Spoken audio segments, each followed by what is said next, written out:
दोस्तों 1947 में सबसे बड़ा सवाल ये नहीं था कि आज़ादी कब मिलेगी, बल्कि ये था कि आज़ादी के बाद ज़मीन किसकी होगी।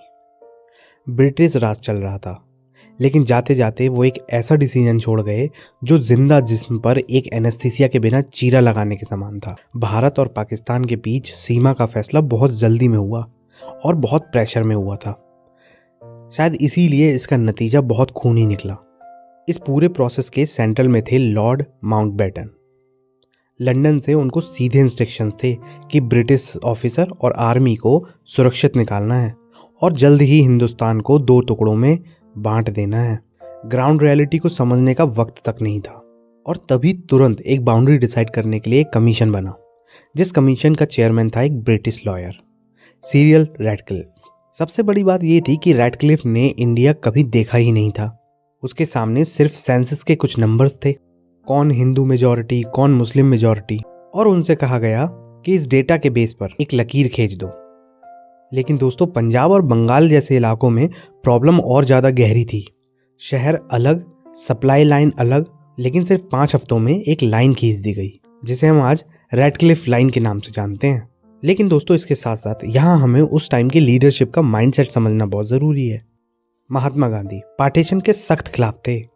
वो मानते थे कि हिंदू मुस्लिम एक साथ रह सकते हैं।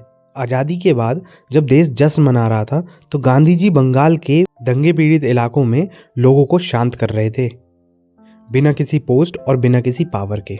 और वहीं जवाहरलाल नेहरू की प्रायोरिटी ये थी कि ब्रिटिश राज का खात्मा हो और एक फंक्शनल मॉडर्न नेशन बने। उन्होंने पार्टीशन को दिल से एक्सेप्ट नहीं किया था, लेकिन उन्होंने लगा था कि अगर डिले हुआ तो सिविल वॉर ज़रूर भयंकर हो जाएगा। वहीं सरदार वल्लभ भाई पटेल ज़्यादा प्रैक्टिकल थे। उनका मानना था अगर बंटवारा अनअवॉइडेबल है, रोका नहीं जा सकता, तो क्लियर और स्ट्रॉन्ग डिसीजन लेना ही बेटर होगा।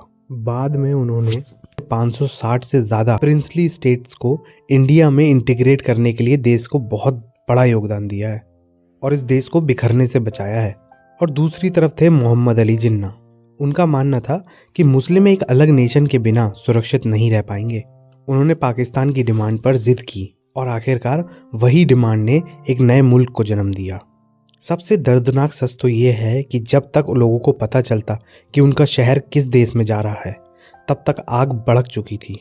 लाहौर पाकिस्तान चला गया, अमृतसर इंडिया रह गया, सिर्फ कुछ किलोमीटर के फर्क से। ट्रेन लाशों से भर गई, गांव के गांव खाली हो गए और परिवार के परिवार एक ही रात में अजनबी मुल्क के हो गए। बंटवारा कागज़ पर एक पॉलिटिकल डिसीजन था, लेकिन ज़मीन पर यह इंसानियत का एक ब्रेकडाउन था। फैसले उन लोगों ने किए जो इंडिया में रहने वाले भी नहीं थे, और कीमत उन लोगों को चुकानी पड़ी जिन्होंने सिर्फ मिट्टी से मोहब्बत की थी। इसलिए आज भी जब हम पूछते हैं कि कौन सा इंडिया और कौन सा पाकिस्तान, तो जवाब सिर्फ ज़मीन पर नहीं होता, उसमें लाखों यादें, घर और अधूरी जिंदगियां भी होती हैं।